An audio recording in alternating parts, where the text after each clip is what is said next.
Good afternoon and welcome to ZTN News Blitz. Let's take a look at our top stories. Will Zimbabwe's stable exchange rate spur better salaries? We'll give you more. Harare pays city men 100,000 Zim dollars for falling into ditch. Uganda hires expatriates to teach citizens the art of drinking coffee. And in sport, call to decentralize athletes' support. Thank you for joining us. Zimbabwe's foreign currency exchange rate has remained stable since the forex auction system was introduced, but workers are yet to enjoy the benefits. Most companies in Zimbabwe are still paying salaries in Zimbabwe dollars, while prices are pegged against the United States dollar. Employers Confederation of Zimbabwe President Dr. Israel Murefu says salaries are not yet at par with the cost of living. There are some who are paying in foreign currency, particularly those who are in the export sector. Like those in mining and other exporting companies, they are paying part in forex. But those that are predominantly domestic are not paying in forex; they are paying in RTGS because that's the currency in which they generate their revenue predominantly. They are generally lagging behind because companies are not doing well generally.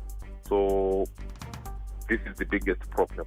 Companies are not able to pay what I would call market salaries at the moment.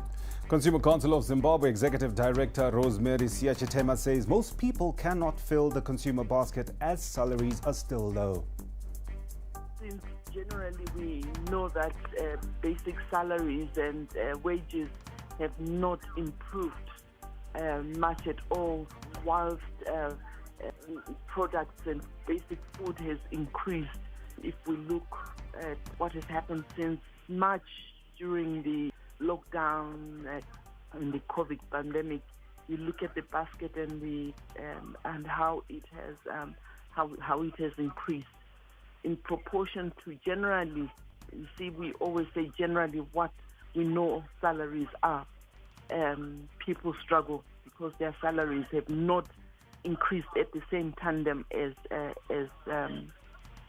basic food. It's day 4 after schools reopened in Zimbabwe, and it's the same old story. Teachers are staying at home. Parents, guardians and pupils will know the way forward when Primary and Secondary Education Minister Ambassador Cain Matema speaks in Parliament later this afternoon. ZTN Samantha Rusare is live from Parliament building now. Samantha, good afternoon. Is there anything to expect? Yes, the Minister of Primary and Secondary Education, Cain Matema, is set to deliver his ministerial statement in the lower house anytime this minute. Now, just to take you back to the beginning of the week on Monday, Blessing, as you had seen, schools reopened and teachers did not report for duty, citing incapacitation. Now, this resulted in headmasters and some of the senior staff members of schools taking up classes. Now, concerns have also been raised over the COVID-19 pandemic and how safe the students are in schools.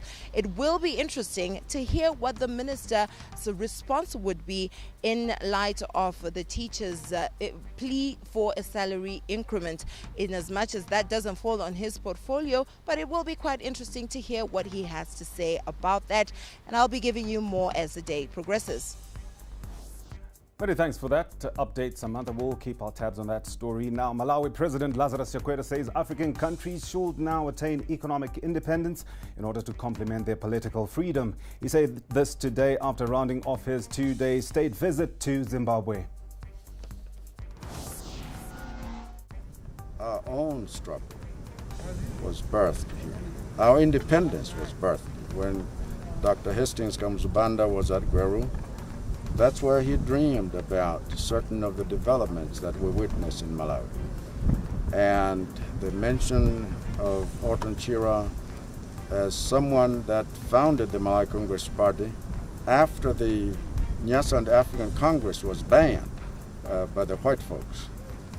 We, as Malawians, said we are not going to relent, we are not going to stop, we will keep fighting.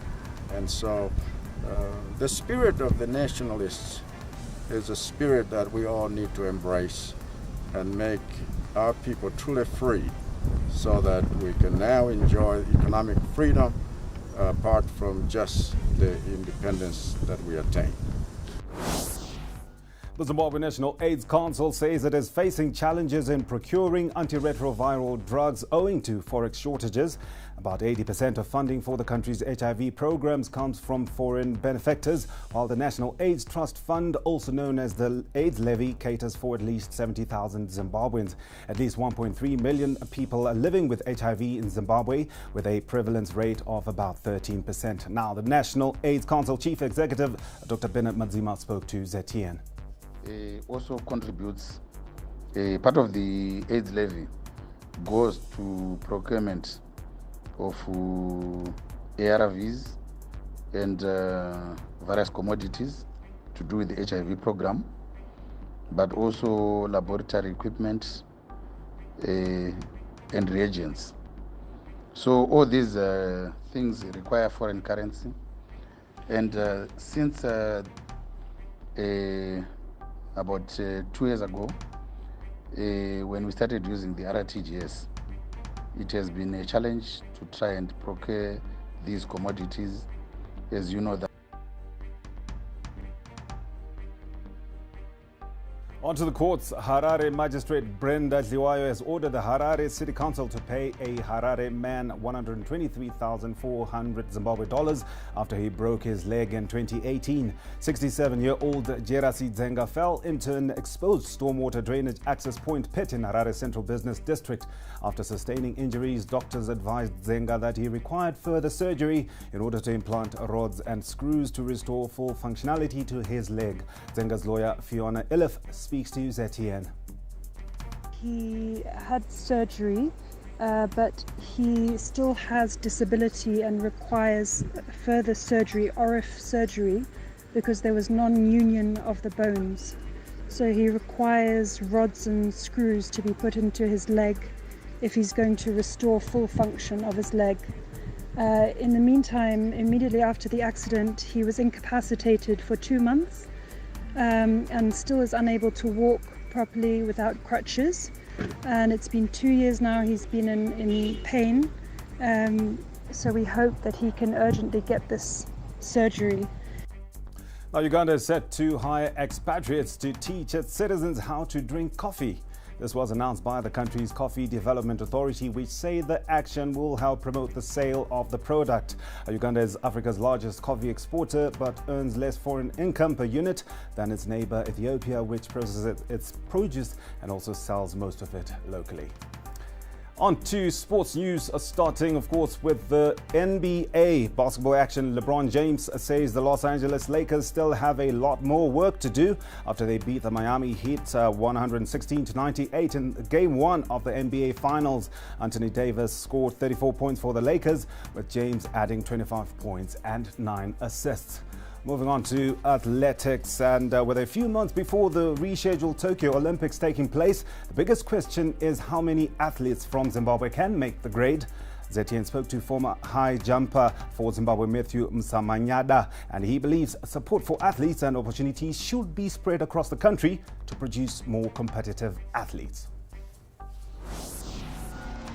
It depends with the exposure, because mostly the headquarters of many things are here in Harare.